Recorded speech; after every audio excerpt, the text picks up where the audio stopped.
पण महाराष्ट्राच्या राजकारणामध्ये त्याचा फार गंभीर परिणाम होऊ शकतो. आत्ताच्या राजकारण्यांना किंवा राजकीय पक्षांना एक चांगला मोठा धडा मिळणार. मी गेले अनेक दिवस अनेक महिने या सगळ्या गोष्टीचा अभ्यास करतोय, विचार करतोय.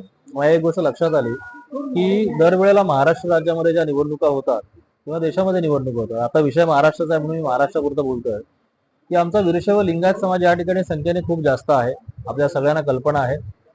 आणि जवळपास 3 ते 3.5 कोटी वीरशैव लिंगायतांची संख्या महाराष्ट्र राज्यात आहे. आपण 288 जागांचा जर विचार केला तर त्या ठिकाणी 36 ते 40 जागा सहज निवडून येतील एवढी मतदारसंख्या आमच्याकडे आहे. आणि म्हणून त्याच्या अनुषंगाने सर्व राजकीय पक्षांना मी विनंती केली की तुम्ही तुमच्या पक्षातले जे आमच्या समाजाचे नेते, पदाधिकारी, कार्यकर्ते असतील त्यांच्या नावाचा प्राधान्याने तुम्ही विचार केला पाहिजे उमेदवारी देताना, आणि त्या मतदारसंघामध्ये तुम्ही त्यांच्या नावाची उमेदवारी जाहीर करा अशी विनंती केली. आणि ती विनंती केल्याच्या नंतर काही पत्रकं दिलीत, काही मुलाखती दिल्या, आणि त्याच्या अनुषंगाने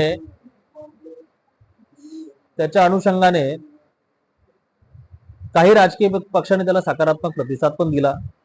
आम्ही म्हणत नाही तो आम्ही मागणी केली म्हणून दिला, कदाचित त्यांनी ठरवलंही असेल अगोदर.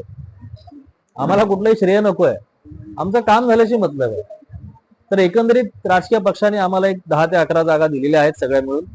प्रत्येक पक्षातून 1-1, 2-2 जागा दिलेल्या आहेत. काही पक्षांच्या बाकी आहेत, त्या कदाचित 1-2 दिवसात जाहीर होतील. ते झाल्याच्या नंतर आम्ही आता ज्या जागा दिल्या त्याच्यात पूर्ण समाधानी नाही होत. आमची जी मागणी आहे ती साधारण 35-40 जागांची मागणी आहे. ते दिले तर आम्ही समाधानी होऊ.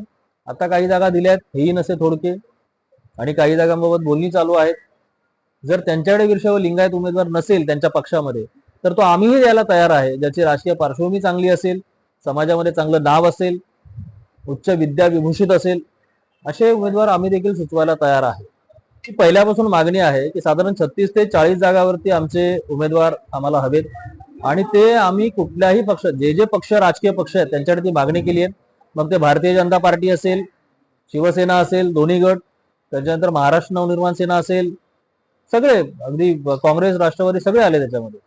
त्यांनी काही प्रमाणामध्ये आम्हाला जागा दिलेल्या आहेत.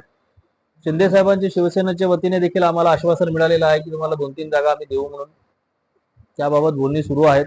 आणि उर्वरित जागा, समाधानकारक जागा जर आम्हाला मिळाल्या नाहीत तर निश्चितपणे ज्या जागा आम्हाला मिळणार नाहीत त्या ठिकाणी आम्हाला वेगळा विचार करावा लागेल.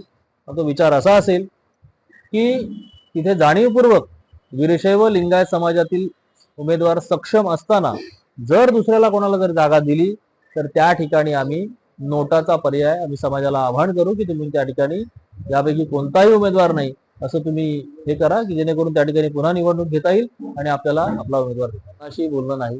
मी राजकारणी नाही, माझा राजकारणाशी काळीचाही संबंध नाही. त्यामुळे ज्यांचे प्रस्थापित नोंदणीकृत राजकीय पक्ष आहेत महाराष्ट्रामध्ये त्या सगळ्यांशी आम्ही संपर्क साधून झालेला आहे. आमचं काम झालेलं आहे.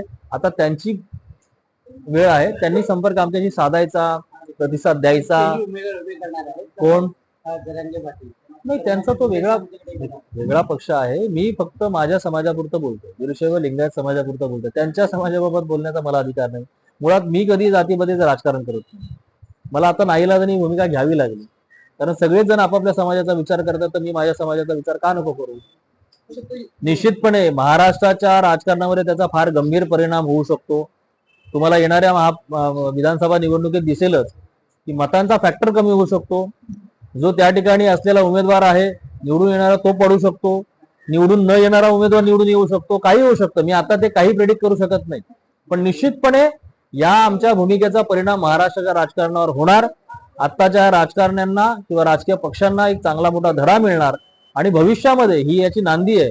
भविष्यामध्ये या सर्वच राजकीय पक्षांना पुढच्या वेळेला कुठली निवडणूक असेल त्यावेळेला वीरशैव लिंगायत समाजाला विचारात घेतल्याशिवाय उमेदवारी जाहीर करता येणार नाही.